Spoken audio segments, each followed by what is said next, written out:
In today's quick video, I'm going to be painting up this US Navy aircraft set from Warlord Games for their Victory at Sea naval combat game, which is an awesome game. I have already built up all the models. You can see over here there's the Avenger, the Wildcat, and the Catalina. These rings over here are removable that you can use for the indicator. You'll take them all off and put them in a pile. Grab some shim sticks or paint sticks, anything you have around the house, and some double-sided tape, or like in this case, just folded over duct tape, and then place all your models on this paint stick. This will allow you to prime them and paint them a lot easier. Do this for the planes, and then put another stick for all these little ring bases. Make sure that this knob over here actually goes at the bottom, keeping the smooth side up.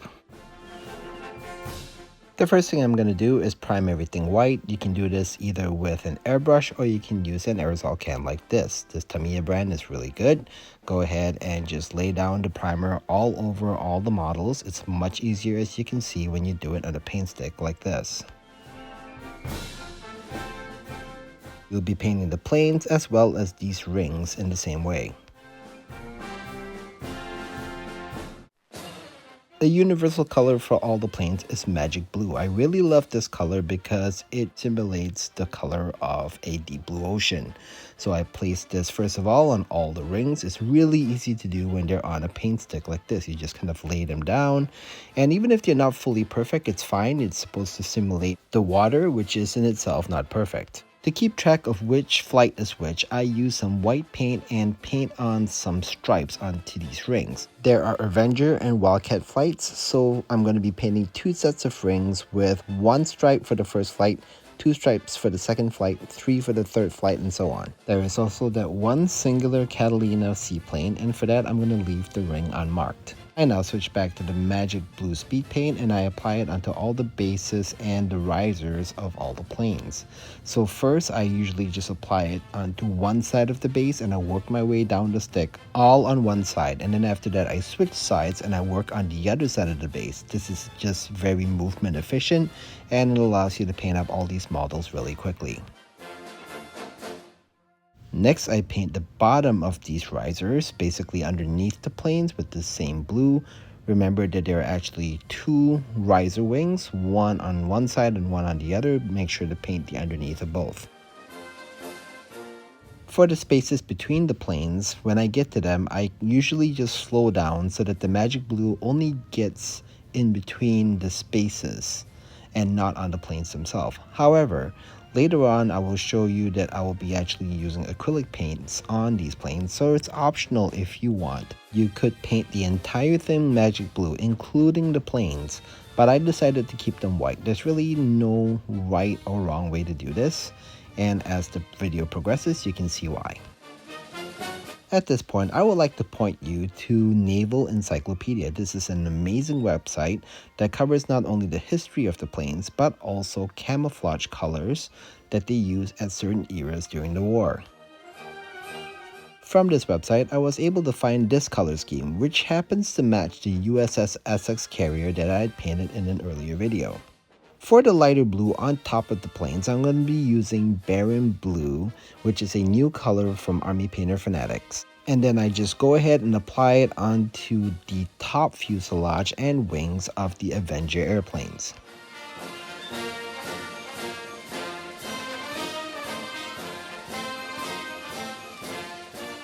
I then switch to matte white Fanatic acrylic paints and I apply it onto the lower wings and fuselage of the Avengers. For the canopies, I use a slightly older Army Painter paint called Void Shield Blue, and this is a nice lively light blue, and this goes onto the long canopies on top of all these Avengers. These Avenger aircraft used to carry 3 personnel in it, so it's a very long canopy. For all the circular US Navy stars on all the planes, I actually use deep blue Army Painter paints, and I just gently dot the wings as well as the back of the fuselages with this color. These models are really small, so I don't really put too much detail into it because a lot of it's going to go missing after you apply washes and so on. So a simple dot of blue will do. Next, I use some strong tone wash and I just liberally apply it onto the planes. Try not to coffee stain it too much or have it pool too much in one area. Try to spread it so that it gives the aircraft a slightly weathered look, some shading, and depth. For the next steps, I'm going to be removing these Avengers from the paint sticks because next I'm going to be putting white lettering onto the bases. Using matte white and a flat brush, I gently apply this paint in a glancing blow fashion onto the raised letters on both the bottom of the base as well as underneath on the wing portion of the base.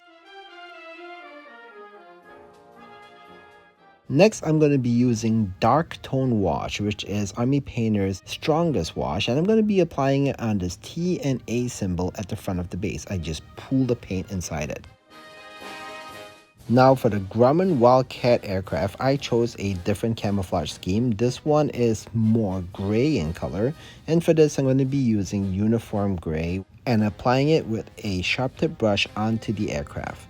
You'll notice that acrylic paint actually paints right over the magic blue speed paint fairly easily, which is why I said earlier if you paint the entire thing blue, you can still cover it up with acrylic paint. For the bottom of the aircraft, you'll be using matte white again, just kind of hit these slightly visible areas at the bottom of the bases with this white.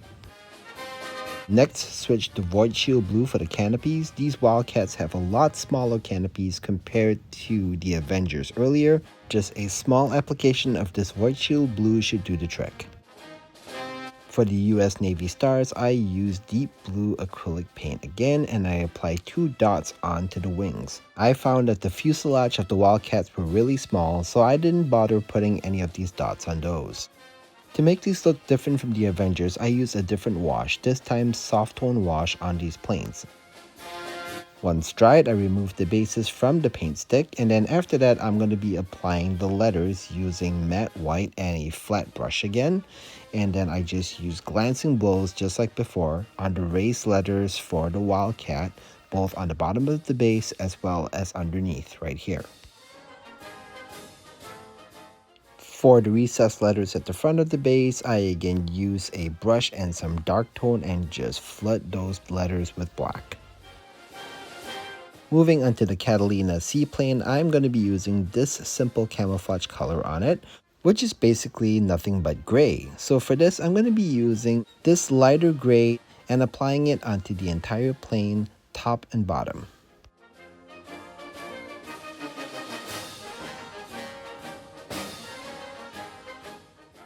For the front windshield, I'm going to be using Void Shield Blue and then just painting a U around the front like this.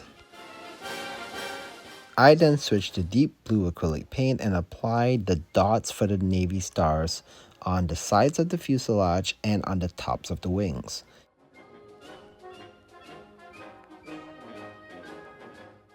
I then wash the entire model again with strong tone and applying it onto the entire plane. Sometimes you may get a little bit of pooling, especially on big white areas like the wings. Just use a slightly cleaner brush and then just even that out. Onward to the lettering, some matte white and a flat brush and a glancing blow against the Catalina letters at the front and you'll be all set.